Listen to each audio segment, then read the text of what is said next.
जय श्री कृष्ण। आज हम 16वीं चलचित्र श्रृंखला का आरंभ कर रहे हैं। अब तक हमने कर्म, ज्ञान और भक्ति के गहरे सागर में डुबकी लगाई, लेकिन इन सबको जीवन में उतारने के लिए जिस औजार की हमें सबसे ज्यादा जरूरत है वह है हमारा अपना मन। आपने गौर किया होगा कि कभी कभी सब कुछ सही होने पर भी हम दुखी रहते हैं और कभी कभी बड़ी मुश्किलों में भी हम शांत रहते हैं। इसका सारा खेल हमारे मन की शक्ति पर निर्भर है। श्रीमद् भगवद गीता के 6वें अध्याय के 5वें श्लोक में भगवान श्री कृष्ण मनुष्य को खुद का उद्धार करने का सबसे बड़ा मंत्र देते हैं। उद्धरेदात्मनात्मानं नात्मानमवसादेत, आत्मैव ह्यात्मनो बंधुरात्मैव रिपुरात्मन। प्रभु कहते हैं, मनुष्य को चाहिए कि वह अपने मन के द्वारा अपना उद्धार करे, खुद को नीचे न गिराए, क्योंकि यह मन ही आत्मा का मित्र है और मन ही आत्मा का शत्रु भी है। इस श्लोक को आज के समय के संदर्भ में समझिए। हम अक्सर अपनी समस्याओं के लिए दूसरों को दोष देते हैं, समाज को, किस्मत को या लोगों को, लेकिन कृष्ण कहते हैं कि आपका सबसे बड़ा शुभचिंतक और आपका सबसे बड़ा दुश्मन आपके भीतर ही बैठा है। यदि आपका मन आपके वश में है तो वह आपका ऐसा मित्र है जो आपको किसी भी नरक से बाहर निकाल सकता है, लेकिन यदि मन अनियंत्रित है तो वह ऐसा शत्रु है जो स्वर्ग में भी आपको दुखी रखेगा। विचार कीजिए, जब आप हार मान लेते हैं तो वह कौन है जो कहता है कि अब कुछ नहीं हो सकता? वह आपका मन है। और जब आप गिरकर फिर से खड़े होते हैं तो वह कौन है जो कहता है कि एक बार फिर कोशिश करो? वह भी आपका मन है। खुद को बेचारा समझना बंद कीजिए। आप परिस्थितियों के गुलाम नहीं हैं, आप अपने विचारों के निर्माता हैं। भगवान हमें याद दिला रहे हैं कि हमारे भीतर वह शक्ति है कि हम अपनी सोच को बदलकर अपनी पूरी दुनिया बदल सकें। अपने मन को अपना दास बनाइए, उसका गुलाम मत बनिए। जिस दिन आप अपने मन को जीत लेंगे, उस दिन दुनिया की कोई भी चुनौती आपको छोटी लगने लगेगी। इस नई श्रृंखला में हम यही सीखेंगे कि कैसे इस चंचल मन को शत्रु से मित्र बनाया जाए। जय श्री कृष्ण। पिछले भाग में हमने जाना कि मन ही हमारा सबसे बड़ा मित्र है और वही सबसे बड़ा शत्रु। लेकिन समस्या यह है कि यह मन थमता क्यों नहीं। अर्जुन ने भी भगवान श्री कृष्ण से यही शिकायत की थी कि हे कृष्ण, यह मन इतना चंचल और जिद्दी है कि इसे वश में करना हवा को मुट्ठी में कैद करने जैसा कठिन लगता है। तब प्रभु ने वह समाधान दिया जो आज के युग में भी उतना ही प्रभावी है। श्रीमद् भगवद गीता के 6वें अध्याय के 35वें श्लोक में भगवान कहते हैं, असंशय महाबाहो मनो दुर्निग्रहे चलम, अभ्यासेन तु कौन्तेय वैराग्येन च गृह्यते। प्रभु कहते हैं, हे महाबाहु कुंती पुत्र, इसमें कोई संदेह नहीं कि मन चंचल और कठिनता से वश में होने वाला है, लेकिन इसे अभ्यास और वैराग्य द्वारा वश में किया जा सकता है। ये दो शब्द, अभ्यास और वैराग्य, आपके मन को जीतने की चाबी है। अभ्यास, प्रैक्टिस, मन एक छोटे बच्चे की तरह है, वह बार बार बाहर की ओर भागेगा। अभ्यास का अर्थ है कि जितनी बार वह भटके उतनी बार उसे बिना क्रोध किए, बिना निराश हुए वापस अपने लक्ष्य पर ले आना। यह एक दिन का काम नहीं है, यह हर पल की सजगता है। जैसे जिम में कसरत करने से शरीर बनता है, वैसे ही बार बार मन को एकाग्र करने की कोशिश से मानसिक मांसपेशियां मजबूत होती है। वैराग्य, डिटैचमेंट, वैराग्य का अर्थ सब कुछ छोड़कर भागना नहीं है। इसका अर्थ है यह समझना कि जो चीजें आपको विचलित कर रही है वे स्थायी सुख नहीं दे सकती। जब आप किसी चीज की वास्तविकता जान लेते हैं तो उसके प्रति आपका आकर्षण कम होने लगता है। जब मन यह समझ जाता है कि ये विचार सिर्फ शोर है, मेरा सत्य नहीं, तो वह शांत होने लगता है। विचार कीजिए, जब आप कोई जरूरी काम कर रहे होते हैं और अचानक आपका मन आपको सोशल मीडिया या पुरानी बातों की याद दिलाता है यही वह समय है अभ्यास करने का। उस आकर्षण को वैराग्य से देखिए कि यह अभी जरूरी नहीं है, और अभ्यास से मन को वापस काम पर लाइए। मन को वश में करना कोई जादू नहीं है, यह एक प्रोसेस है। निराश न हो यदि मन आज आपकी बात नहीं सुन रहा, बस कोशिश जारी रखिए। जो व्यक्ति हार नहीं मानता, एक दिन उसका मन उसका सबसे आज्ञाकारी सेवक बन जाता है। जय श्री कृष्ण। हमने पिछले भाग में जाना कि अभ्यास और वैराग्य से मन को साधा जा सकता है, लेकिन क्या आप जानते हैं कि आपके मन की स्थिति आपके पेट और आपकी नींद पर भी निर्भर करती है। अक्सर हम सोचते हैं कि मन केवल विचारों का खेल है, लेकिन भगवान श्री कृष्ण हमें समझाते हैं कि जिस शरीर में यह मन रहता है, यदि वह संतुलित नहीं है तो मन कभी स्थिर नहीं हो सकता। श्रीमद् भगवद गीता के 6वें अध्याय के 17वें श्लोक में प्रभु जीवन प्रबंधन का सबसे बड़ा सूत्र देते हैं। युक्ताहार विहार से युक्त चेष्ट से कर्मसु युक्त स्वप्नावबोध से योगो भवति दुःखा। प्रभु कहते हैं, जिसका आहार और विहार, भोजन और घूमना फिरना संतुलित है, जिसके कर्मों में चेष्टा प्रयास संतुलित है, और जिसका सोना तथा जागना नियमित है, उसी का योग उसके समस्त दुखों का नाश करने वाला होता है। यहाँ श्री कृष्ण अति एक्सट्रीम्स से बचने की सलाह दे रहे हैं। युक्ताहार, यदि आप बहुत अधिक तामसिक या भारी भोजन करते हैं तो आलस्य आएगा। यदि बिल्कुल नहीं खाएंगे तो शरीर में शक्ति नहीं रहेगी। युक्त विहार, मनोरंजन और आराम भी उतना ही जरूरी है जितना काम, लेकिन उसकी भी एक मर्यादा होनी चाहिए। युक्त स्वप्नावबोध, आज के दौर में हम देर रात तक जागते हैं और सुबह देर से उठते हैं। कृष्ण कहते हैं कि जब तक आपके सोने और जागने का समय निश्चित नहीं है, आपकी बुद्धि कभी शार्प नहीं हो पाएगी। जरा सोचिए, क्या आपने कभी गौर किया है कि जिस दिन आप बहुत ज्यादा जंक फूड खाते हैं या पूरी रात जागते हैं, उस दिन आपका मन चिड़चिड़ा और अशांत रहता है। मन को वश में करने के लिए केवल ध्यान, मेडिटेशन काफी नहीं है। आपको अपनी दिनचर्या, लाइफस्टाइल को भी अनुशासन में लाना होगा। कृष्ण का संदेश बहुत सरल है, मध्यम मार्ग अपनाइए। न तो खुद को भूखा मारिए और न ही स्वाद के पीछे भागिए। न तो 24 घंटे काम कीजिए और न ही आलसी बनिए। जब आपकी दिनचर्या में एक लय, रिदम आ जाती है, तो मन का शोर अपने आप कम होने लगता है। शरीर एक मंदिर है और नियम उसका आधार। यदि आधार मजबूत है, तभी मन का दीपक शांत और स्थिर जल सकेगा। जय श्री कृष्ण। अक्सर हमारे भीतर एक युद्ध चलता है। एक हिस्सा कहता है यह काम कर लेते हैं, और दूसरा कहता है नहीं, यह सही नहीं है। हम अक्सर मन और बुद्धि को एक ही समझ लेते हैं, लेकिन इनके बीच का अंतर समझना ही जीवन की सबसे बड़ी जीत है। अगर आप अपने जीवन के फैसलों में अक्सर उलझ जाते हैं, तो आज का यह भाग आपकी आंखें खोल देगा। श्रीमद् भगवद गीता के 3वें अध्याय के 42वें श्लोक में भगवान श्री कृष्ण इस आंतरिक मशीनरी की पूरी संरचना समझाते हैं। इंद्रियाणि पराण्याहुरिंद्रियेभ्यः परं मन, मनसस्तु परा बुद्धिर्यो बुद्धे परतस्तुस। प्रभु कहते हैं, इंद्रियों को शरीर से श्रेष्ठ कहा जाता है, मन इंद्रियों से श्रेष्ठ है, बुद्धि मन से भी श्रेष्ठ है, और जो बुद्धि से भी अत्यंत श्रेष्ठ है वह आत्मा है।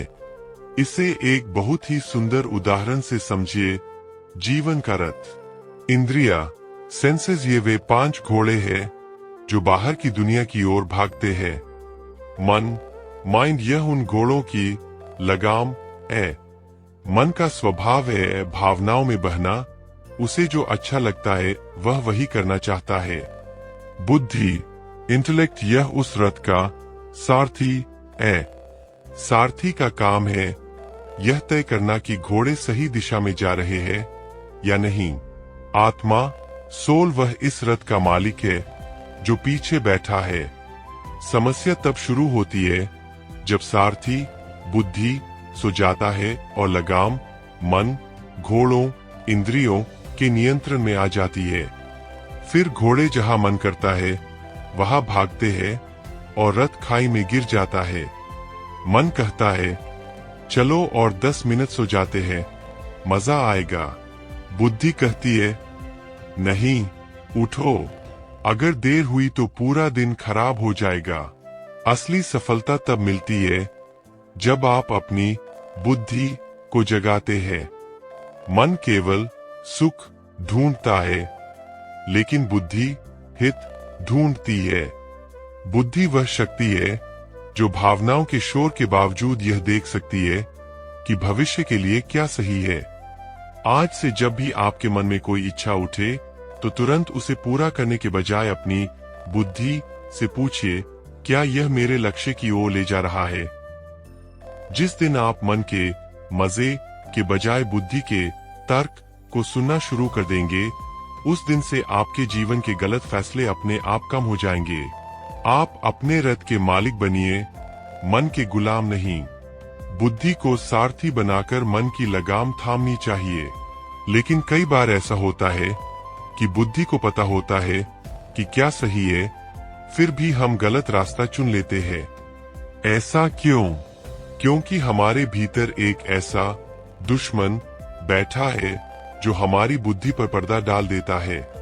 आज के इस भाग में हम उस दुश्मन को पहचानेंगे और उसे हराने का तरीका सीखेंगे। श्रीमद् भगवद गीता के 3वें अध्याय के 39वें श्लोक में भगवान श्री कृष्ण इस रहस्य से पर्दा उठाते हैं। आवृत्तं ज्ञानमेतेन ज्ञानिनो नित्यवैरिणा कामरूपेण कौन्तेय दुष्पूरेणानलेन च।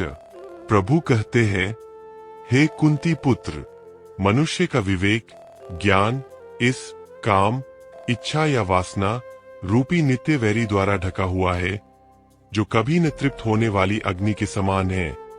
इसे गहराई से समझिए। नित्य वैरी परमानेंट एनिमी क्रोध या लोभ तो कभी कभी आते हैं, लेकिन इच्छा डिजायर हमारे भीतर 24 घंटे बैठी रहती है। यह हमारी सबसे पुरानी दुश्मन है।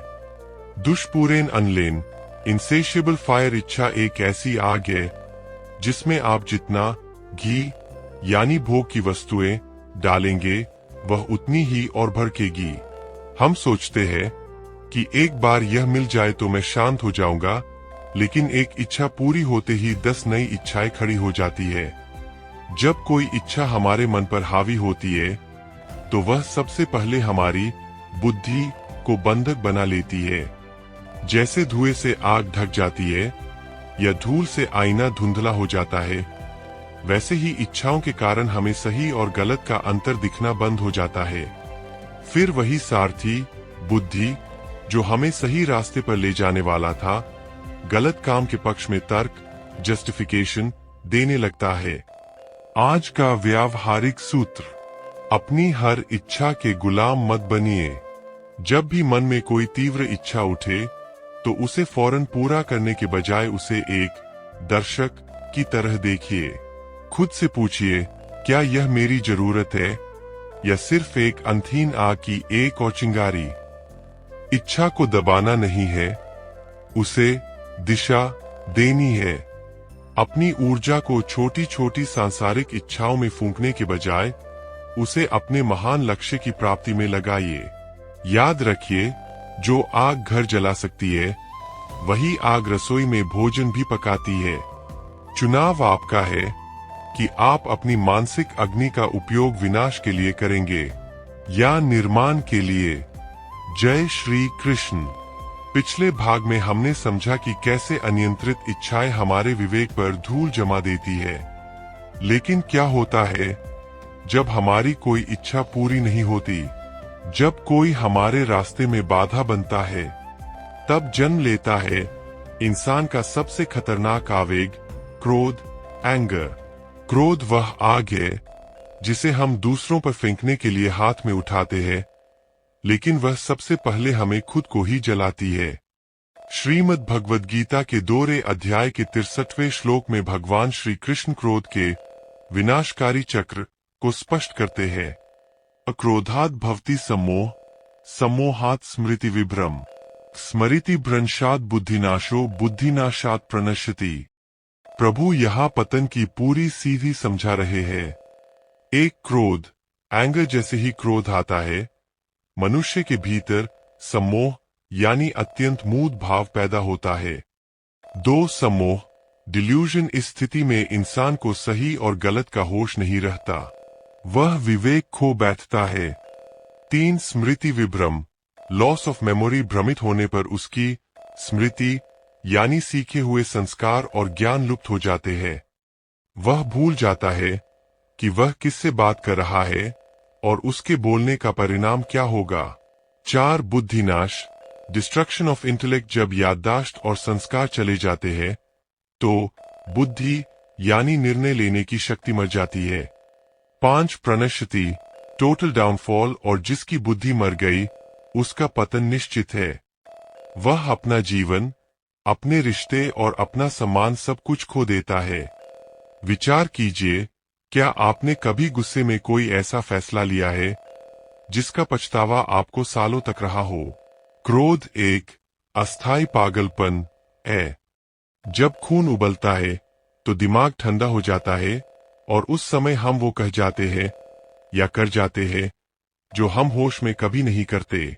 आज का सूत्र, अगली बार जब आपको गुस्सा आए तो प्रतिक्रिया रिएक्ट देने से पहले बस 10 सेकंड रुक जाइए। वह 10 सेकंड का मौन आपकी बुद्धि को नष्ट होने से बचा सकता है। क्रोध को दबाना नहीं है, उसे देखना है। जैसे ही आप अपने क्रोध के साक्षी बन जाते हैं, उसकी शक्ति आधी हो जाती है। याद रखिए, जो खुद को नहीं जीत सकता वह दुनिया को क्या जीतेगा। जय श्री कृष्ण। इच्छा और क्रोध के बाद अब बात करते हैं उस तीसरे चोर की जो हमारी शांति और संतोष को हमसे छीन ले जाता है। वह है लोभ, ग्रीड। अक्सर हम प्रगति, प्रोग्रेस और लोभ के बीच का अंतर भूल जाते हैं। आगे बढ़ने की चाह अच्छी है, लेकिन सब कुछ मेरा हो जाए की चाहत एक ऐसा दलदल है जिसमें इंसान जितना हाथ पांव मारता है उतना ही धंसता चला जाता है। श्रीमद् भगवद गीता के 16वें अध्याय के 21वें श्लोक में भगवान श्री कृष्ण चेतावनी देते हैं, त्रिविध नरक सेदम द्वारन नाशन मात्मन, अकाम, क्रोधस्तथा लोभस्तस्मादेत त्रयन्त्यजेत। प्रभु कहते हैं, काम, वासना, क्रोध और लोभ ये 3 प्रकार के नरक के द्वार है जो आत्मा का नाश करने वाले हैं। इसलिए इन तीनों को त्याग देना चाहिए। लोभ को नरक का द्वार क्यों कहा गया है?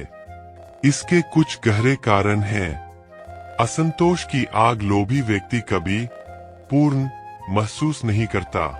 उसके पास कितना भी धन, पद या वस्तुएं आ जाए, उसकी नजर हमेशा उस पर होती है जो उसके पास नहीं है। वह वर्तमान के सुखों को भविष्य की भूख की भेंट चढ़ा देता है। नैतिकता का पतन, लोभ मनुष्य की आंखों पर पट्टी बांध देता है। जब इंसान के भीतर कुछ पाने का लालच बढ़ता है तो उसे सही गलत का होश नहीं रहता। वह अपने रिश्तों, अपनी ईमानदारी और अपने चरित्र का सौदा करने को तैयार हो जाता है। खारे पानी जैसी प्यास लोभ उस समुद्र के पानी की तरह है जिसे आप जितना पिएंगे प्यास उतनी ही बढ़ती जाएगी। यह एक ऐसी भूख है जिसे दुनिया की कोई भी दौलत शांत नहीं कर सकती। आज का व्यावहारिक सूत्र, अपनी जरूरत और अपने लालच के बीच एक लकीर खींचिए। प्रगति कीजिए, खूब कमाइए और ऊंचाइयों को छुइए, इसमें कुछ गलत नहीं है। लेकिन यह याद रखिए कि चीजें उपयोग के लिए होती है और इंसान प्रेम के लिए। जब आप चीजों से प्रेम करने लगते हैं और इंसानों का उपयोग करने लगते हैं, तब समझिए कि लोभ ने आप पर कब्जा कर लिया है। भगवान कहते हैं कि संतोष, कंटेंटमेंट ही सबसे बड़ा धन है। जो व्यक्ति यह कहना सीख जाता है कि मेरे पास जो है मैं उसमें प्रसन्न हूं और आगे बढ़ने के लिए संतुलित प्रयास करूंगा, वह व्यक्ति असल में अमीर है। लोभ की बेड़ियों को काटिए और स्वतंत्रता की सांस लीजिए। जय श्री कृष्ण। काम, क्रोध और लोभ के बाद अब बारी आती है उस सूक्ष्म बेड़ी की जो हमें सबसे ज्यादा मजबूरी का एहसास कराती है। वह है मोह, अटैचमेंट। अक्सर हम प्रेम और मोह के बीच के अंतर को नहीं समझ पाते। प्रेम हमें आजाद करता है, जबकि मोह हमें एक पिंजरे में बंद कर देता है। मोह वह धुंध है जो हमारे अपनों और हमारी चीजों के प्रति इतनी गहरी हो जाती है कि हमें सत्य दिखना बंद हो जाता है। श्रीमद् भगवद गीता के 2वें अध्याय के 22वें श्लोक में भगवान श्री कृष्ण बताते हैं कि इस मोह का जन्म कैसे होता है।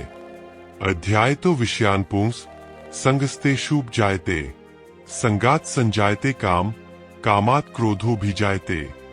प्रभु कहते हैं, विषयों, चीजों या व्यक्तियों का चिंतन करने वाले पुरुष की उन विषयों में आसक्ति, अटैचमेंट हो जाती है।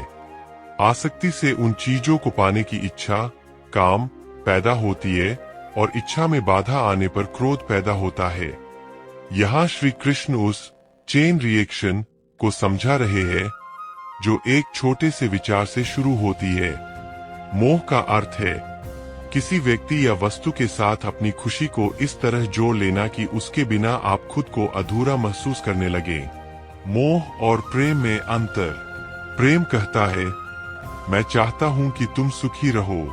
मोह कहता है, मैं चाहता हूं कि तुम मेरे हिसाब से सुखी रहो और हमेशा मेरे पास रहो। अर्जुन का युद्ध के मैदान में शस्त्र डाल देना प्रेम नहीं था, वह मोह था। उसे डर था कि उसके अपने बिछड़ जाएंगे। मोह हमें कमजोर बनाता है। यह हमारे कर्तव्य के रास्ते में दीवार बनकर खड़ा हो जाता है। जब हम मोह में होते हैं तो हम यह भूल जाते हैं कि इस संसार में कुछ भी स्थायी, परमानेंट नहीं है। आज का व्यावहारिक सूत्र, चीजों का आनंद लीजिए, लोगों से गहरा जुड़ाव रखिए, लेकिन यह याद रखिए कि आप इस दुनिया में एक ट्रस्टी की तरह है, मालिक की तरह नहीं। जब आप यह मान लेते हैं कि यह सब कुछ परमात्मा का है और कुछ समय के लिए मेरे पास है, तो आपका मोह कम होने लगता है। मोह छोड़ने का मतलब दिल को पत्थर बनाना नहीं है, बल्कि दिल को इतना बड़ा बनाना है कि वह बिछड़ने के डर से कांपना बंद कर दे। अपनी जड़ों को मजबूत कीजिए, लेकिन अपनी टहनियों को आजाद छोड़ दीजिए। जय श्री कृष्ण। अब तक हमने काम, क्रोध, लोभ और मोह जैसे शत्रुओं को पहचाना, लेकिन इन सब के पीछे जो सेनापति खड़ा है वह है अहंकार, ईगो। यह सबसे सूक्ष्म और सबसे खतरनाक दुश्मन है, क्योंकि यह अक्सर स्वाभिमान का मुखौटा पहन कर आता है। अहंकार वह दीवार है जो हमें न तो खुद से मिलने देती है और न ही उस परमात्मा से। श्रीमद् भगवद गीता के 3वें अध्याय के 27वें श्लोक में भगवान श्री कृष्ण अहंकार के भ्रम को तोड़ते हैं। अप्रकृते क्रियमानानि गुण कर्माणि सर्वश अहंकार विमूढ़ात्मा कर्ताहमिति मन्यते। प्रभु कहते हैं, वास्तव में सारे कर्म प्रकृति के गुणों द्वारा किए जाते हैं, लेकिन अहंकार से मोहित हुआ अज्ञानी मनुष्य मैं करता हूँ ऐसा मानने लगता है। इसे एक छोटे से उदाहरण से समझिए। एक सूखी पत्ती हवा में उड़ रही होती है। वह सोचने लगती है, देखो मैं कितनी ऊंचाई पर उड़ रही हूँ, मैं कितनी शक्तिशाली हूँ। लेकिन सच तो यह है कि उसे हवा उड़ा रही है। जैसे ही हवा थमती है, पत्ती जमीन पर गिर जाती है। हमारा जीवन भी ऐसा ही है। हमारी सांसें, हमारी बुद्धि, हमारा शरीर, यह सब प्रकृति और ईश्वर की देन है। लेकिन जैसे ही हमें कोई सफलता मिलती है, हमारा मैं जाग जाता है। यह मैंने किया है, यह मेरी वजह से हुआ है, यही मैं का भाव अहंकार है। अहंकार के दो रूप। सफलता का अहंकार, मुझसे बेहतर कोई नहीं है, यह हमें दूसरों से काट देता है और सीखने के दरवाजे बंद कर देता है। दुख का अहंकार, मेरे जैसा दुखी कोई नहीं है, यह भी अहंकार का एक रूप है। जहां हम अपनी समस्याओं को सबसे बड़ा मानकर खुद को विशेष समझने लगते हैं। आज का व्यावहारिक सूत्र। अहंकार को मिटाने का सबसे सरल तरीका है कृतज्ञता, ग्रैटिट्यूड। जब भी कुछ अच्छा हो तो उसका श्रेय उस परम सत्ता को दीजिए।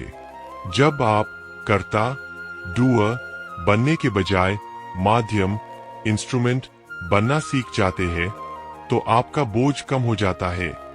याद रखिए, शून्य शून्य की अपनी कोई कीमत नहीं होती, लेकिन जब वह अंक के पीछे लगता है तो उसकी कीमत बढ़ा देता है। वैसे ही जब हम खुद को शून्य मानकर उस एक ईश्वर के पीछे लग जाते हैं तो हमारा जीवन मूल्यवान हो जाता है। विनम्र बनिए, क्योंकि झुकता वही है जिसमें जान होती है। अकड़ना तो मुर्दे की पहचान होती है। जय श्री कृष्ण। हमने अब तक मन के विकारों और अहंकार को समझा, लेकिन इन सब पर विजय पाने के बाद भी एक चीज है जो हमें अक्सर तोड़ देती है, वह है अधैर्य, इम्पेशंस। हम एक ऐसी दुनिया में रह रहे हैं जहां सब कुछ इंस्टेंट चाहिए। इंस्टेंट फूड, इंस्टेंट मैसेज और इंस्टेंट सफलता। जब हमारे मन मुताबिक परिणाम आने में देरी होती है तो हम अपनी शांति खो देते हैं और बीच रास्ते में ही हार मान लेते हैं। श्रीमद् भगवद गीता के 2वें अध्याय के 14वें श्लोक में भगवान श्री कृष्ण धैर्य और सहनशीलता का सबसे बड़ा सूत्र देते हैं। प्रभु कहते हैं, हे कुंती पुत्र, सर्दी गर्मी और सुख दुख को देने वाले इंद्रियों के विषय तो आने जाने वाले और अनित्य हैं। इसलिए हे भरतवंशी अर्जुन, तू उनको तितिक्षस्व, धैर्य पूर्वक सहन कर। प्रभु यहाँ तितिक्षा शब्द का प्रयोग कर रहे हैं, जिसका अर्थ है विपरीत परिस्थितियों में भी अपने मानसिक संतुलन को न खोना। इसे गहराई से समझिए। मौसम की तरह है, परिस्थितियां जैसे सर्दी आती है और चली जाती है, फिर गर्मी आती है और चली जाती है, वैसे ही जीवन के कठिन दिन भी अनित्य, टेम्परेरी हैं। वे ठहरने के लिए नहीं, गुजरने के लिए आए हैं। प्रतीक्षा का अर्थ आलस्य नहीं है। धैर्य रखने का मतलब हाथ पर हाथ धरकर बैठना नहीं है। इसका अर्थ है अपना सर्वश्रेष्ठ कर्म करते रहना और परिणाम के लिए प्रकृति के सही समय का सम्मान करना। परिपक्वता, मैच्योरिटी एक बीज को बोते ही वह फल नहीं देने लगता। उसे धूप, पानी और समय की जरूरत होती है। यदि आप रोज मिट्टी खोदकर देखेंगे कि बीज कितना बढ़ा, तो वह कभी वृक्ष नहीं बन पाएगा। आज का व्यावहारिक सूत्र। धैर्य कोई कमजोरी नहीं, बल्कि आत्मनियंत्रण की उच्चतम अवस्था है। जब चीजें आपके हिसाब से न चल रही हों, तो बेचैन होने के बजाय खुद से कहिए, यह भी बीत जाएगा। प्रतीक्षा की घड़ी में ही आपके चरित्र की परीक्षा होती है। जो व्यक्ति रुकना जानता है, वह लंबी रेस जीतता है। अपनी मेहनत पर भरोसा रखिए और ईश्वर के टाइमिंग पर विश्वास। याद रखिए, अंधेरा जितना गहरा होता है, सूरज निकलने का समय उतना ही करीब होता है। क्या अब मैं भाग 11 तैयार करूं? इसमें हम विश्वास और श्रद्धा की उस शक्ति पर बात करेंगे जो असंभव को संभव बना देती है। जय श्री कृष्ण। हमने अब तक मन की स्थिरता, इंद्रियों के नियंत्रण और धैर्य के बारे में चर्चा की, लेकिन इन सब प्रयासों को जो शक्ति बांधकर रखती है और लक्ष्य तक पहुंचाती है, वह है श्रद्धा, फेथ। आज के तार्किक युग में हम हर चीज पर शक करना तो सीख गए हैं, लेकिन विश्वास करना भूल गए हैं। याद रखिए, संशय, डाउट आपको हमेशा भ्रमित रखेगा, जबकि श्रद्धा आपको उस शक्ति से जोड़ देगी जो आपसे कहीं बड़ी है। श्रीमद् भगवद गीता के 4वें अध्याय के 39वें श्लोक में भगवान श्री कृष्ण ज्ञान प्राप्ति का मूल मंत्र देते हैं। श्रद्धावान लभते ज्ञान तत्पर संयतेन्द्रिय अज्ञान लब्ध्वा परान शांतिम चिरेना अधिगच्छति। प्रभु कहते हैं, श्रद्धा रखने वाला मनुष्य अपनी इंद्रियों को वश में रखने वाला और तत्पर, डिवोटेड होकर साधना करने वाला ही ज्ञान प्राप्त करता है। और ज्ञान प्राप्त करने के बाद वह शीघ्र ही परम शांति को प्राप्त हो जाता है। इसे गहराई से समझिए। अंधविश्वास नहीं, श्रद्धा। कृष्ण यहाँ अंधविश्वास की बात नहीं कर रहे हैं। श्रद्धा का अर्थ है अपने लक्ष्य पर, अपने मार्गदर्शक गुरु पर और उस ईश्वर पर अटूट भरोसा। जब तक आपको अपनी मंजिल पर और अपने सारथी पर भरोसा नहीं होगा, आप पूरी शक्ति से कर्म नहीं कर पाएंगे। संशय का जहर गीता में ही कृष्ण कहते हैं कि संशयात्मा विनश्यति, यानी जो हमेशा शक करता रहता है उसका विनाश हो जाता है। शक करने वाला व्यक्ति न इस लोक में सुखी रहता है और न परलोक में। वह हमेशा दुविधा की स्थिति में रहता है और अपनी ऊर्जा को नष्ट कर देता है।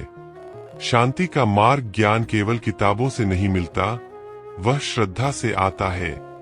जब आप श्रद्धा के साथ कोई कार्य करते हैं तो आपकी बुद्धि एकाग्र हो जाती है और उसी एकाग्रता से वह परम शांति मिलती है जिसे दुनिया बाहर खोज रही है। आज का व्यावहारिक सूत्र। आज के दिन अपनी किसी एक चीज या व्यक्ति पर बिना किसी किंतु परंतु के भरोसा करना सीखिए। विश्वास कीजिए कि आप जिस रास्ते पर पूरी मेहनत से चल रहे हैं उसका फल आपको जरूर मिलेगा। जब मन में डर या शक आए तो उसे श्रद्धा के प्रकाश से मिटा दीजिए। श्रद्धा वह पतवार है जो तूफानी समुद्र में भी आपकी नाव को डूबने नहीं देती। जय श्री कृष्ण। जब मन में श्रद्धा जागती है तो वह केवल अपने तक सीमित नहीं रहती, वह सेवा के रूप में बाहर बहने लगती है। आज के इस भाग में हम उस गुप्त धन के बारे में बात करेंगे जो खर्च करने से घटता नहीं बल्कि बढ़ता है। वह है दान, चैरिटी और निस्वार्थ सेवा, सेल्फलेस सर्विस। श्रीमद् भगवद गीता के 17वें अध्याय के 20वें श्लोक में भगवान श्री कृष्ण सात्विक दान की परिभाषा बताते हैं। अदात्व्यमिति यद्दान दीयते नुपकारिणे, अदेशे काले च पात्रे च तद्दान सात्विकं स्मृतम। प्रभु कहते हैं, दान देना ही कर्तव्य है, ऐसा समझकर जो दान बिना किसी उपकार की आशा के, प्रत्युपकार की इच्छा के बिना उचित देश, काल और सुपात्र व्यक्ति को दिया जाता है, वही दान सात्विक कहा गया है। इसे गहराई से समझिए।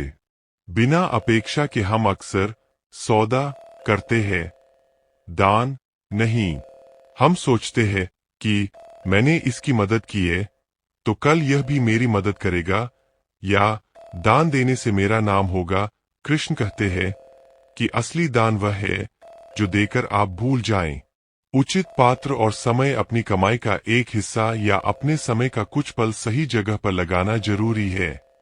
किसी भूखे को अन्न देना, किसी अज्ञानी को विद्या देना या किसी भटकते हुए को सही रास्ता दिखाना, ये सब सेवा के रूप में ईश्वर की पूजा है। सेवा से हृदय की शुद्धि। जब आप दूसरों की सेवा करते हैं तो आपका अहंकार धीरे धीरे पिघलने लगता है। सेवा हमें यह एहसास कराती है कि हम सब एक ही विशाल चेतना के अंश हैं। जब आप दूसरे का हाथ थामते हैं तो असल में आप ईश्वर का ही हाथ थाम रहे होते हैं। आज का व्यावहारिक सूत्र। सेवा का अर्थ केवल बड़ी रकम दान करना नहीं है। किसी दुखी व्यक्ति की बात ध्यान से सुन लेना, किसी राहगीर को पानी पिला देना या किसी के चेहरे पर मुस्कुराहट ले आना भी सबसे बड़ी सेवा है। जब आप दूसरों के दुखों को कम करने का प्रयास करते हैं तो ब्रह्मांड आपके दुखों का भार स्वयं उठा लेता है। आज संकल्प कीजिए कि आप बिना किसी स्वार्थ के कम से कम एक छोटा सा नेक काम करेंगे। याद रखिए, जो हाथ सेवा के लिए उठते हैं वे प्रार्थना करने वाले होठों से कहीं अधिक पवित्र होते हैं। शब्द केवल ध्वनियां नहीं है, वे ऊर्जा है। भगवान श्री कृष्ण ने वाणी के संयम को केवल एक अच्छी आदत नहीं बल्कि एक तप माना है। श्रीमद् भगवद गीता के 17वें अध्याय के 15वें श्लोक में प्रभु वाणी की तपस्या के 4 अनिवार्य नियम बताते हैं। अनुद्वेग करन वाक्यं सत्यं प्रियहितं च यत् स्वाध्यायाभ्यसनम चैव वामेन तप उच्यते। प्रभु के अनुसार वाणी की तपस्या के ये 4 स्तंभ है। अनुद्वेग करन क्षोभ पैदा करने वाली आपके शब्द ऐसे न हों जो किसी के मन में घबराहट, क्रोध या बेचैनी पैदा करें। अक्सर हम दूसरों को नीचा दिखाने के लिए व्यंग्य या कड़वे शब्दों का प्रयोग करते हैं। कृष्ण कहते हैं कि जो वाणी दूसरों की शांति भंग करे वह तपस्या नहीं बल्कि अपराध है। सत्यन, सच्चाई वाणी का आधार हमेशा सत्य होना चाहिए। झूठ के सहारे बोली गई मीठी बातें भी अंत पतन का कारण बनती है। सत्य बोलना साहस का काम है, लेकिन यह वाणी की शुद्धि के लिए अनिवार्य है। प्रियन, मधुरता यहाँ श्री कृष्ण एक बहुत ही महत्वपूर्ण संतुलन सिखाते हैं। वे कहते हैं कि सत्य को प्रिय होना चाहिए। यदि आप सत्य को हथियार बनाकर दूसरों को चोट पहुंचाने के लिए बोलते हैं तो वह सात्विक वाणी नहीं है। कड़वे सत्य को भी करुणा और प्रेम के साथ कहना ही वाणी की कुशलता है। हितन, कल्याणकारी जो भी आप बोल रहे हैं, क्या वह सुनने वाले के लिए लाभदायक है? यदि आपकी बात सत्य है और प्रिय भी, लेकिन उससे किसी का कोई हित नहीं हो रहा, तो व्यर्थ की गपशप करने से बेहतर है कि आप मौन रहें। वाणी की यह तपस्या हमारे संबंधों और हमारे मानसिक स्वास्थ्य को पूरी तरह बदल सकती है। जब हम बिना सोचे समझे बोलते हैं तो हम अपनी ऊर्जा को व्यर्थ गवा देते हैं, लेकिन जब हम इन 4 नियमों का पालन करते हैं तो हमारे शब्द प्रभावशाली बन जाते हैं। आज का व्यावहारिक सूत्र: बोलने से पहले हमेशा 3 द्वारपालों से अपनी बात को गुजारें। क्या यह सच है? क्या यह जरूरी है? क्या यह मधुर है? यदि आपकी बात इन तीनों द्वारों से पार हो जाए तभी उसे बाहर आने दें। याद रखिए, धनुष से निकला तीर और मुंह से निकले शब्द कभी वापस नहीं आते। अपनी वाणी को दूसरों को आशीर्वाद देने और उनका हौसला बढ़ाने का माध्यम बनाइए। जो अपनी जिह्वा पर नियंत्रण पा लेता है उसका पूरा जीवन अनुशासित हो जाता है। जय श्री कृष्ण। वाणी की तपस्या के बाद अब हम उस केंद्र की ओर चलते हैं जहां से हमारे पूरे जीवन का अनुभव नियंत्रित होता है। वह है हमारा मन। भगवान श्री कृष्ण जानते थे कि यदि मन के भीतर कड़वाहट और अशांति है तो बाहर की कोई भी सुख सुविधा हमें सच्चा आनंद नहीं दे सकती। इसलिए उन्होंने मानसिक तप का मार्ग दिखाया है। श्रीमद् भगवद गीता के 17वें अध्याय के 16वें श्लोक में प्रभु मन को शुद्ध और प्रसन्न रखने के 5 सूत्र देते हैं। मन, प्रसाद, सौम्यत्वन, मौनमात्म विनिग्रह, अभाव संशुद्धिरिते तत्पो मानस मुचिते। प्रभु के अनुसार मानसिक तपस्या के ये 5 अंग है। 1. मन, प्रसाद। मन की प्रसन्नता, इसका अर्थ है हर स्थिति में मन को खिला हुआ और शांत रखना। प्रसन्नता कोई बाहरी वस्तु नहीं है जिसे खरीदा जा सके, यह एक आंतरिक चुनाव है। कृष्ण सिखाते हैं कि चाहे युद्ध का मैदान हो या जीवन की उलझने, अपने भीतर की मुस्कुराहट को कभी खोने न दें। 2. सौम्यत्वं, कोमलता, दूसरों के प्रति कड़वाहट पालने के बजाय उनके प्रति दया और प्रेम का भाव रखना। जब आपके भीतर सौम्यता होती है तो आप दुनिया को एक दुश्मन की तरह नहीं बल्कि एक परिवार की तरह देखते हैं। 3. मौन, मानसिक शांति। यहाँ मौन का अर्थ केवल चुप रहना नहीं है, बल्कि मन के भीतर फालतू के विचारों और चिंताओं के शोर को शांत करना है। जब मन फालतू बातों से खाली होता है तभी उसमें परमात्मा का प्रकाश प्रवेश कर पाता है। 4. आत्म विनिग्रह, आत्म संयम, अपनी इच्छाओं और आवेगों पर नियंत्रण पाना। मन को भटकने से रोकना और उसे सही दिशा में मोड़ना ही असली शक्ति है। 5. भाव संशुद्धि, इरादों की शुद्धि। आप जो भी काम कर रहे हैं उसके पीछे का उद्देश्य क्या है? यदि आपके इरादे साफ है तो आपका मन हमेशा हल्का रहेगा। कपट और चालाकी मन को भारी और मैला कर देती है।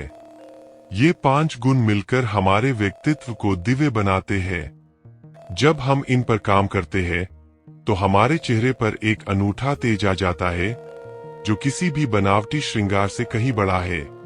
आज का सूत्र: आज के दिन यह अभ्यास कीजिए कि चाहे कोई भी आपको परेशान करने की कोशिश करे, आप अपनी प्रसन्नता को दांव पर नहीं लगाएंगे। जैसे ही कोई नकारात्मक विचार आए, उसे सजग होकर देखिए और हटा दीजिए। जय श्री कृष्ण। सफलता और असफलता के बीच का सबसे बड़ा अंतर हमारी दृढ़ता और निश्चय में छिपा है। हम अक्सर काम शुरू तो कर देते हैं, लेकिन जैसे ही कोई छोटी सी बाधा आती है, हम अपना रास्ता बदल लेते हैं। भगवान श्री कृष्ण हमें सिखाते हैं कि एक स्थिर बुद्धि वाला व्यक्ति वह है जिसके पास एक ही लक्ष्य होता है और उसे पाने का अटूट संकल्प होता है। श्रीमद् भगवद गीता के 2वें अध्याय के 41वें श्लोक में प्रभु दृढ़ निश्चय के बारे में बताते हैं। व्यवसायात्मिका बुद्धिरेके कुरुनंदन बहुशाखा ह्यनंताश्च बुद्धियो व्यवसायिनाम। इसका अर्थ है, हे अर्जुन, इस मार्ग पर जो दृढ़ निश्चयी है, उनकी बुद्धि एक ही लक्ष्य पर टिकी होती है, लेकिन जो निश्चयहीन है, उनकी बुद्धि अनंत शाखाओं वाली और बिखरी हुई होती है। यहाँ प्रभु 2 प्रकार के लोगों की बात कर रहे हैं। एक निश्चयहीन ऐसे लोग हमेशा दुविधा में रहते हैं। उनका मन हजारों दिशाओं में भागता है। वे आज कुछ सोचते हैं और कल कुछ और। उनकी ऊर्जा बिखर जाती है और वे कभी किसी नतीजे पर नहीं पहुंच पाते। 2 दृढ़ निश्चय ऐसे व्यक्ति का एक ही लक्ष्य होता है। वे जानते हैं कि उन्हें क्या चाहिए और वे तब तक नहीं रुकते जब तक उसे पा न ले। इसके साथ ही 18वें अध्याय के 33वें श्लोक में कृष्ण सात्विक धृति यानी शुद्ध दृढ़ता की चर्चा करते हैं। यह वह शक्ति है जिसके द्वारा मनुष्य अपने मन, प्राण और इंद्रियों की क्रियाओं को योग के माध्यम से थामे रहता है। जब आपका निश्चय सात्विक होता है, तो आप बाहरी शोर से प्रभावित हुए बिना अपने मार्ग पर चलते रहते हैं। आज का सूत्र: अपनी ऊर्जा को हजारों छोटे छोटे गड्ढे खोदने में व्यर्थ न करें, बल्कि एक ही जगह इतनी गहराई तक खोदे कि पानी निकल आए। जब आप कोई निर्णय लें, तो उस पर टिके रहने का साहस भी रखें। रास्ता कठिन हो सकता है, लेकिन यदि आपका निश्चय पक्का है, तो स्वयं मार्ग आपका स्वागत करेगा। आज खुद से पूछिए, क्या मेरा लक्ष्य एक है या मैं अब भी हजारों दिशाओं में भटक रहा हूँ? जय श्री कृष्ण। जब मनुष्य अपने मन की चंचलता, बुद्धि के तर्क और अहंकार की दीवारों को पार कर लेता है, तब वह उस अंतिम सत्य के द्वार पर पहुंचता है जिसे पूर्ण समर्पण कहा जाता है। इस पूरी श्रृंखला का सार यही है कि आप अकेले नहीं हैं। आपके भीतर वह अनंत शक्ति विराजमान है जो पूरे ब्रह्मांड का संचालन करती है। बस उस शक्ति के साथ स्वयं को जोड़ना ही जीवन की पूर्णता है। श्रीमद् भगवद गीता के 18वें अध्याय के 62वें श्लोक में प्रभु अर्जुन को जीवन का अंतिम रहस्य बताते हैं। तमेव शरणं गच्छ सर्वभावेन भारत, तत्प्रसादात् परा शांति स्थान प्राप्स्यसि शाश्वतम। इसका अर्थ है, हे अर्जुन, तू सब प्रकार से उस परमेश्वर की ही शरण में जा। उस परमात्मा की कृपा से ही तू परम शांति को और उस सनातन परम धाम को प्राप्त होगा। यहाँ सब प्रकार से सर्वभावेन शरण में जाने का अर्थ बहुत व्यापक है। मानसिक समर्पण अपने डर, अपनी चिंताओं और अपनी योजनाओं को ईश्वर की इच्छा पर छोड़ देना। यह मानना कि जो कुछ भी घटित हो रहा है, वह मेरे आंतरिक विकास के लिए ही है। बौद्धिक समर्पण अपनी बुद्धि के घमंड को त्याग कर उस दैवीय संकेत को सुनना जो हमें हर पल सही रास्ता दिखाता है। तर्क से ऊपर उठकर विश्वास को जगह देना। कर्म का समर्पण अपने हर कार्य को ईश्वर की पूजा समझकर करना। जब आप कोई कार्य करते हैं, तो यह भाव रखना कि प्रभु ही आपके माध्यम से यह कार्य पूर्ण कर रहे हैं। जब हम पूरी तरह समर्पित हो जाते हैं, तो हमारे भीतर से अशांति जड़ से खत्म हो जाती है। जिस प्रकार एक नदी समुद्र में मिलने के बाद अपनी अलग पहचान खोकर शांत हो जाती है, वैसे ही मनुष्य का भटकता हुआ मन परमात्मा में विलीन होकर अचल शांति प्राप्त कर लेता है। एक द्वंद्व का अंत जब आप मेरे और तेरे के भाव से ऊपर उठ जाते हैं, तो जीवन के सारे मानसिक युद्ध और तनाव समाप्त हो जाते हैं। 2 निर्भयता प्रभु की शरण में आने वाले को कोई डर नहीं रहता, क्योंकि वह जानता है कि उसका रक्षक स्वयं वह सत्ता है जिसने पूरी सृष्टि रची है। 3 असीम आनंद यह वह अवस्था है जहां बाहरी परिस्थितियां आपको विचलित नहीं कर सकती और दुख का कोई स्थान नहीं रहता। आज का अंतिम सूत्र।